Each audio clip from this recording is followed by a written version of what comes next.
Chapter 342. Ziyi's eyes became confused when she heard these shocking words.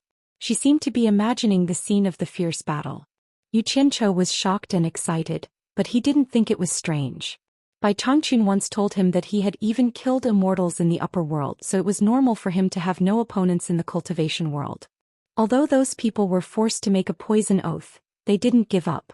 The poison oath said that they couldn't intervene in person, but it didn't say that they couldn't let others intervene on their behalf. Therefore, the masters of the soul formation stage from various countries sent their disciples or subordinates to Wuxia. However, in the eyes of the Wuxia cultivation world, they were the orthodox cultivation world, and everyone was responsible for defending and protecting their own land. A group of foreign cultivators had no choice but to join forces to gain a foothold in the Wuxia cultivation world. So they found the father and son of the Yan family, who were attacked by the righteous and evil sects. The father and son of the Yan family were in danger, so they were happy to have help from a group of strong cultivators.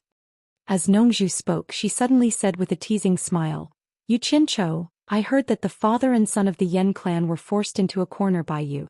That's why they became enemies with the righteous and demonic Dao." Ziyi looked at him curiously and wondered why it had anything to do with him. Yu Qianzhou was thinking about what the enchantress of Allure said a few days ago. It turned out that there was a reason behind those people's arrival.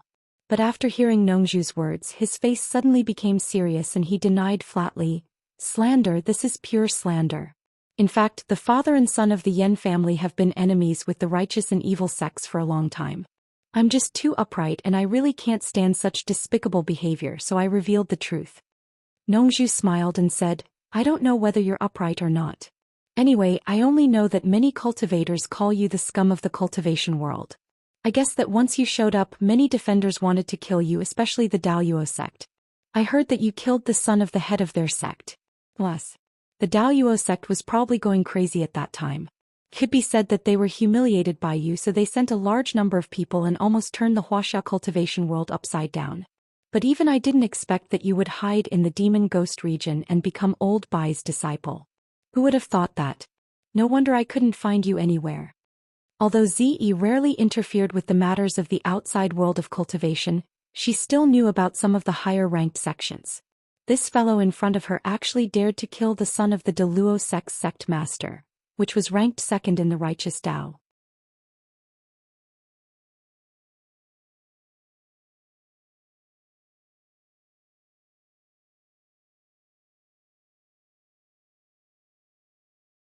Chapter 346.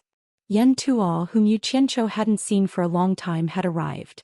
He was once an elder of Fuxian Island, but he was now a prisoner. He was lifted up like a little chick. The Ghost King threw him to the ground and his armor clanked. He cupped his fists and retreated to the side. Yan Tuo staggered to his feet. His hair was white and messy and his clothes were tattered.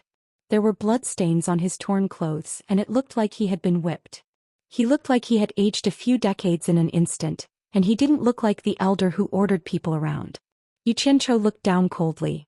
If he hadn't been too arrogant in the past, he wouldn't have been tricked by a few jokes. However, Yu Qianzhou didn't expect him to age so much. He had taken good care of himself in the past, but now his hair was all white and his face was full of wrinkles. If he didn't know who he was, he wouldn't have recognized him. It should be known that the higher one's cultivation base was, the slower they aged. How could this be? After pondering for a while, Yu Qianzhou understood. At such a young age, his dantian was sealed and his cultivation base was sealed for several months. Without the nourishment from the circulation of true origin, he naturally aged faster. Moreover, he was tortured.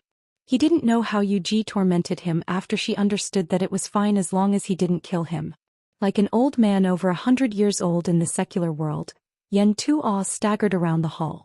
Finally, his lifeless eyes came into contact with the ice-cold gaze of the person sitting on the throne, and he abruptly realized that it was not the gaze of the smiling woman. Then he looked at the entire face. Yan Tuo's pupils shrank and he yelled with a hoarse voice, Yu Qianzhou, it's you?" He stumbled a few steps forward, but a ghost general immediately took a step forward and shouted, "How dare you!"